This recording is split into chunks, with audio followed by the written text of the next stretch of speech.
자, 지금 이더리움 차트상 그리고 재단의 일정상 정말 중요한 구간에 와 있습니다. 자, 일단 차트를 보시면은 최근 시장의 연이은 악재와 금리 이슈, 유동성 리스크 문제가 터지면서 긴 하락 추세가 만들어지고 있었는데요. 자, 근데 여기서 다행인 게 뭐냐? 12월부터는 이 하락 추세를 완전히 깨고 저점을 높여가면서 새로운 상승 추세선이 만들어지고 있다는 거예요. 그리고 중간에 가격 하락이 나왔을 때도 이 하락 추세선을 정확하게 지지 반등을 하면서 다시 회복하는 모습을 보여줬다는 겁니다. 즉 지금 이더리움 매도 심리가 약화가 되고 매수세가 점점 강해지면서 저점을 높여가면서 이 상승 추세가 만들어지고 있는데요. 자, 근데 지금 이더리움 집중하셔야 하는 이유가 있습니다. 자, 제가 전에도 말씀해 드렸듯이 여전히 시장의 악재가 완전 해소가 된 상황은 아니기 때문이에요. 그리고 오늘이 중요한 이유가 FOMC 금리 발표를 앞두고 시장 전체적으로 높은 변동성을 보여주고 있기 때문인데요. 자, 물론 조정과 가격 하락이 나와줄 때 우리에게 매수의 기회가 찾아오는 거는 맞아요. 하지만 우리가 가격 하락할 때마다 매번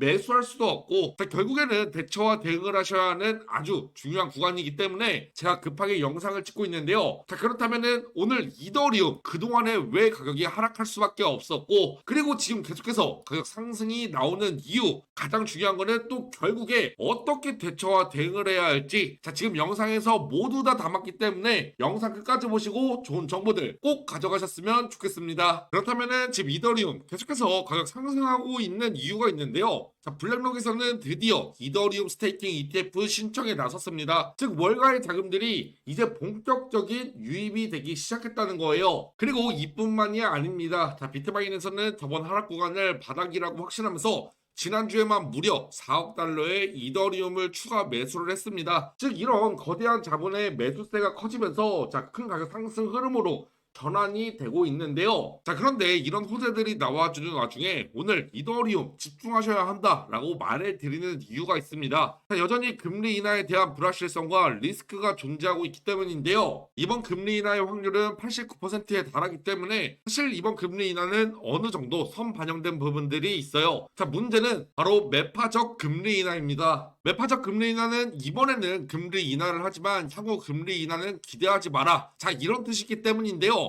자, 그리고 지금 이게 큰 문제가 되고 있는 이유가 있죠. 최근에 이더리움 재단은 기관과 고래들에게 이 DAT 구조로 대규모 투자를 받았기 때문인데요. 이 DAT를 간단하게 설명해 드리면은 디지털 어셋 트레저리, 이더리움, 비트코인과 같은 디지털 자산을 회사의 자금, 국고처럼 들고 가는 구조예요. 그리고 지금도 이더리움을 매수와 매집을 하고 있는 이 비트마인도 같은 구조인데요. 자, 많은 분들은 이 하락장 속에서도 DAT 구조로 기관들에게 많은 투자를 받고 있기 때문에 조만간에 큰 가격 상승과 반등 흐름이 나와줄 거다라고 많은 기대들을 하셨을 거예요. 자, 그런데 이제 문제가 뭐냐? 문제는 기관들이 직접 현금으로 자신의 돈으로 이더리움을 매수한 게 아니라는 겁니다. 자, 바로 기업의 주식을 대가로 부채를 일으키고 추가 발행하면서 무리하게 레버리지까지 써가면서 이더리움을 매수와 매집을 했다는 건데요. 자, 그러다 보니까 이번에 시장의 유동성 리스크 문제, 또 금리 이슈, 자, 여러 가지 리스크들의 문제가 생기면서 코인의 가격이 갑작스럽게 떨어지게 됐는데요. 자, 그 결과 이 코인의 가격만 떨어지게 된 게 아니라 이 기업의 주가까지 같이 떨어지게 된 거예요.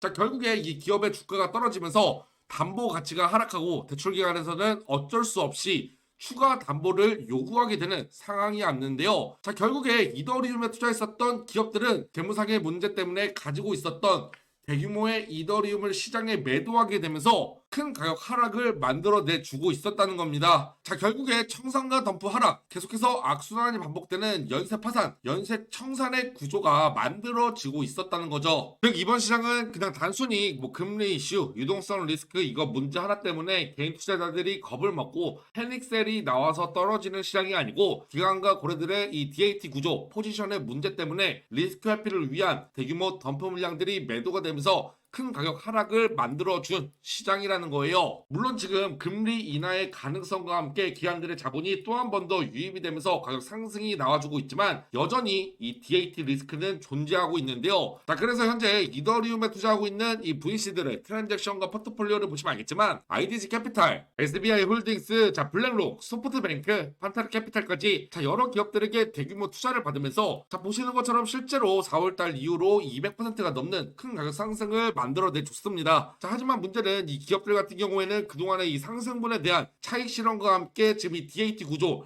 리스크 회피를 위한 물량들을 대규모 덤프 매도를 진행하면서 가격 하락과 조정 눌림을 만들어주고 있었다는 건데요. 자, 이제 이런 정보를 모르셨던 홀더분들 같은 경우에는 계속된 가격 하락에 어떻게 대처와 대응을 하셔야 할지 많은 고민들을 하고 계셨을 거예요. 자, 결론부터 말해드리면은 지금 이더리움 금리 인하와 함께 한번 큰 가격 상승이 나와줄 수밖에 없는 중요한 계단의 일정과 온체인 데이터가 있습니다. 자, 현재 이 덤프 물량들이 어느 정도 매도가 되면서 매도 압력 감소와 함께 현재 아직까지 매도가 되지 않은 이 대규모의 이더리움이 또 한 번 더 재단의 락업 해제 일정에 맞춰서 트랜스퍼 거래소로 이동하고 있기 때문인데요. 자, 이렇게 말해드리면은 지금 시장에 매도 가능한 물량 많아져서 가격 하락하는 악재 요소가 아닌가요? 질문들을 주시는데 이게 꼭 그렇지만은 않습니다. 자, 왜냐하면 결국에 기업과 거래들은 이 물량들을 매도하기 위해서 한 번 더 큰 가격 상승과 반등을 만들어줄 수밖에 없다 라고 말해드리고 있는 거예요. 예시로 큰 논란이 됐던 건데요. 그동안에 리플 재단과 코인 시장에서는 재단이 기업들에게 더 많은 투자를 받기 위해서 락업 해제 일정을 협업기관들에게 공개를 하고 이 일정 전마다 가격을 상승 그리고 고점에서 매도할 수 있게 하면서 협업기관들은 수익을 보고 재단은 더 많은 투자를 받았다는 겁니다. 그리고 여기서 중요한 거는 가격을 상승시키기 위해서 허위 사실이나 오해의 소지, 즉 가격 상승 기대감을 일으킬 수 있는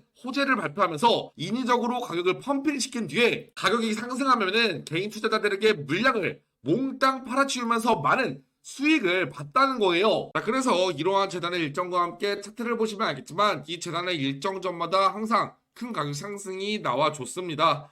자, 하지만 문제는 그동안의 이 가격 상승 때마다 차익 실현과 시장의 리스크 회피를 위한 물량들을 매도하면서 개인 투자자들에게 물량을 몽땅 떠넘기고 있었다는 건데요. 그리고 이번에는 금리 인하와 함께 시장의 분위기가 선반영되면서 상승 추세를 만들어주고 있지만 여전히 DAT 리스크가 남아있기 때문에 이 재단의 일정을 꼭 확인하시고 가셔야 한다라고 말해드리고 있는 거예요. 물론 지금 보시는 이 물량들을 매도하기 위해서라도 락업 해제 일정 전까지는 금리 인하와 함께 큰 가격 상승을 만들어 줄 거예요. 자, 하지만 여기서 꼭 알고 가셔야 할 게 있는데요. 이 가격 상승이 나와줄 때 고점에서 락업 해제 전에 반드시 한 번은 매도를 진행하셔야 한다는 거예요. 왜냐하면 욕심 때문에 이 매도 타이밍을 놓쳐버리게 되면 또 한 번 더 대규모 락업 해제 물량의 큰 가격 하락에 손해를 볼 수밖에 없기 때문인데요. 자, 원래 이 락업 해제라는 게 투자자의 보호가 목적이지만 결국에 이런 정보를 모르셨던 분들 올라갈 때 매수하고 떨어질 때 매도해서 손해를 볼 수밖에 없던 구조였었어요. 자, 그래서 이제 제가 이더리움 커뮤니티에서 초기부터 활동하면서 이러한 재단의 일정과 함께 VC들의 트랜잭션과 포트폴리오를 알아냈는데요. 자, 이제 이 정보를 통해서 락업 해제 전에 큰 가격 상승이 나올 때 매도하는 목표 매도가 그리고 락업 해제 후에 덤프 물량들이 전부 다 매도가 되고 나서 다시 재매수하는 시점들을 공유해 드릴 거예요. 자, 그런데 이제 이런 정보를 제가 영상에서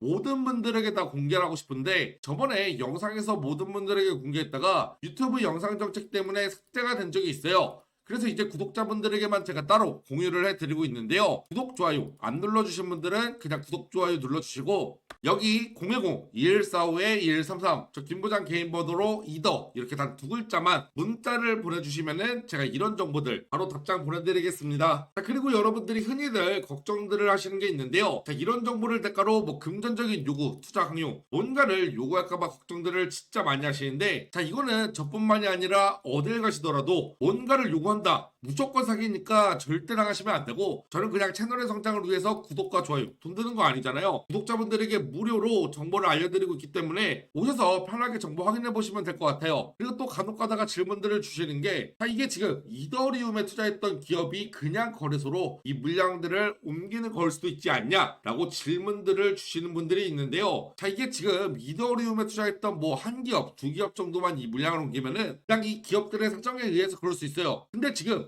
이더리움에 투자했던 모든 기업과 고래들이 지금 이 금리 인하를 앞두고 락업 해제 일정을 앞두고 거래소로 물량을 옮기는 타이밍과 패턴이 있습니다. 결국에 개인이 아니라 기업이기 때문에 이러한 재단의 일정대로 움직이는 건데요. 그리고 지금 차트를 보시면 알겠지만 금리 인하에 대한 기대감이 어느 정도 선반영되면서 가격 상승이 나와주고 있지만 여전히 DAT 구조에 리스크가 남아있기 때문에 기업들은 이 락업 해제 일정을 통해서 리스크 회피 위한 물량들을 매도하기 위해서라도 이 상승 추세를 만들어 줄 거예요. 자, 물론 여기서 여러분들이 기대하는 것만큼의 큰 가격 상승과 반등이 안 나와줄 수도 있습니다. 자, 하지만 더 중요한 거는 이 락업해저 물량이 매도가 될 때예요. 매도가 될 때는 순식간에 큰 가격 하락 나와준다는 거는 명확하기 때문에 자, 최소한 이 재단의 일정 그리고 VC들의 트랜잭션과 포트폴리오 반드시 확인을 해보시고 안 믿으셔도 그럴 수도 있겠다라고 생각하시면서 미리 준비하는 것 자체만으로도 분명히 여러분들의 시드가 뭐 한 푼 두 푼 절대 작은 금액들이 아니기 때문에 지켜줄 수 있을 거다라고 확신을 해요. 그리고 또 정보 확인해보는 거 무료이기 때문에 로우 리스크도 아니고 노우 리스크이기 때문에 제가 자신 있게 말해드리고 있는 거예요. 그리고 만약 제가 이런 정보를 뭐 여러분들에게 금전적인 요구, 투자 강요 뭔가를 요구했다, 사기쳤다 그랬다면은 지금 제 채널이 이렇게 성장할 수도 없었고 또 요즘 같은 시기에 진작에 저격당해서 망했을 거예요. 대신에 정보를 보시고 정보가 여러분들 투자에 조금이라도 도움이 됐다라고 하신다면은 그냥 구독과 좋아요, 댓글만 남겨주시면 좋을 것 같습니다.